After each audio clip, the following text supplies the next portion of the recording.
Hi and welcome down to Prevention. I'm Vickie Morgan and today I'm joined by multimedia artist Jodie Thornbury. Jodie, thank you for being on Answer Prevention. Thanks for having me. So Jodie, tell me how art contributes to mental wellness. I find any kind of creating, be it painting or sketching or writing, anything that in that creative realm is so good for your mental health. Is so good for relieving stress. It's a way when you're feeling depressed or sad about something or really stressed out. It's all about, you don't have a sense of control over your emotions. You can't stop yourself from feeling so bad about yourself. Yeah. But when you take a paintbrush or a pencil or something in your hand to create something, you're the person who's in control. And I also find it's a way to kind of communicate your feelings that maybe you wouldn't be able to talk to somebody about. And so that comes out in my art. If you look at the art that I've done over the past 3.5 years, you can tell when I was troubled. You can tell when I had an issue that I needed resolving or I needed to talk to somebody.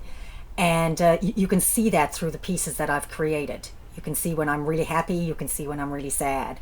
So it's a great communicator and a stress reliever, because we all know, like, if we have issues, it's so great to talk to somebody, and sometimes you don't have anybody to talk to. In my case, I do. I have a lot of people, friends and family and whatnot. But I just find sometimes some things you don't want to talk about, and it just makes it easier to create this thing of beauty that other people, and it helps other people as well when they're looking, because they probably feel the same thing coming out of my art. Mm-hmm. I know there have been pieces of yours that I've seen where I've felt an instant connection. And I wouldn't consider myself an art lover or even someone who understands it, but there have been times where I've seen a piece of yours and gone, it's, wow, if I could paint, I would express myself in that exact way. Thank you. So how does that start? Like, if I sat down with a paintbrush, I couldn't create these things. I don't know how to do this particular technique. I don't know how to make this shape or make the clouds look that particular way. So how do you learn how to get the feelings out on the canvas? Well, I'm self-taught. I didn't even know that I could paint. I've always been creative. Like, I always liked making little crafts for my friends and different things and handmade presents and stuff like that. But I never ever knew that I could actually paint until an artist, very talented artist friend of mine, said to me, you're so creative, you have to just try it. So we had an easel and a canvas and some paint at home, and I just threw caution to the wind one night and said, I'm just going to try this. And I tried it, and 3.5 years I'm still doing it. I've over almost 400 originals. Wow. Created, sold, and in inventory. So it's quite exciting. And at first it was just something just for me, just a little hobby, just to do, to see if I could do it. And when I realized, oh wow, this is something, next thing I had business cards, and I was registered and going to shows and doing markets. And the art world is such a wonderful place to meet so many interesting people, so many wonderfully creative people, and it's like a little community that I didn't know existed until I became an artist. And I'm also part of the Arts Association of Newfoundland and Labrador. And just the talent in this province creatively is unbelievable. Yeah, absolutely. So it's a pretty vulnerable place to share something that, you're putting your feelings on a canvas. So Sure. How do you deal with that vulnerability? How do you, once it's out there, how do you calm the doubts and the imposter don't. syndrome that kicks in, obviously? I can't. I never feel like a painting is completely finished. And even when somebody purchases it, and then I even see it on their wall, I'm looking and I'm thinking, that sky should have been more orange, or that rock should have been more this or that. You never feel like it's actually ever done. And I struggle with that, because I can keep a painting on the easel until it's just ridiculous. Like, it's done, and then when I post it, I usually post it on social media. And then usually it's done when someone offers to buy it. And then I'm just like, oh, okay, so I have to spray this now. I have to seal it and give it to somebody. So, and it's just so exciting to know that pieces of my art and like my feelings are hanging on people's walls, and that they enjoy it, and you know, it's something that they want to display. I have some artwork that's in California, Ontario, where else, all over Canada, and of course all over Newfoundland. But the exciting one was California. That was pretty thrilling.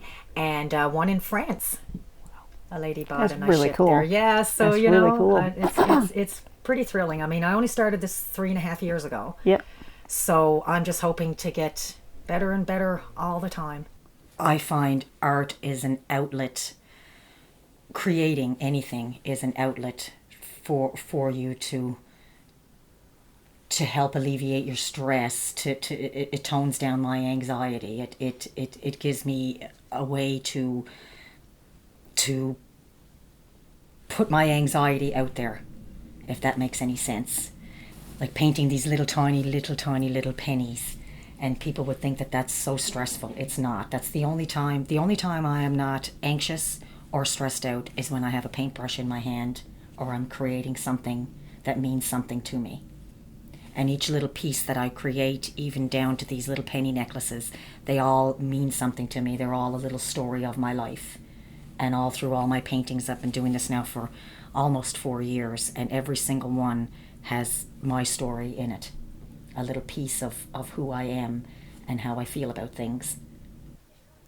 So, do you have any concerns that by sharing the darker parts of yourself, that you have anxiety, that you've had depression, do you feel like that's going to damage your brand? Absolutely not. We're all human and we all feel these things. I think if you feel close to an artist or like a musician, or even like through music, when you hear a song and you think those lyrics were written about me, you never judge the singer or the writer.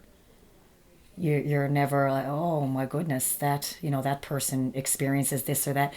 To you, that makes that person more real, and it gives you a connection to that artist. There's a saying that I heard many years ago, and I love it. It's on my profile on my Facebook. Take your pain and make it art. Nice. And it's so true that you can it's almost like self-medicating. It's just I can't say enough about it for stress and mental health. I could just go on and on of how it's helped me personally. And I would love, you know, to see other people benefit from it as well.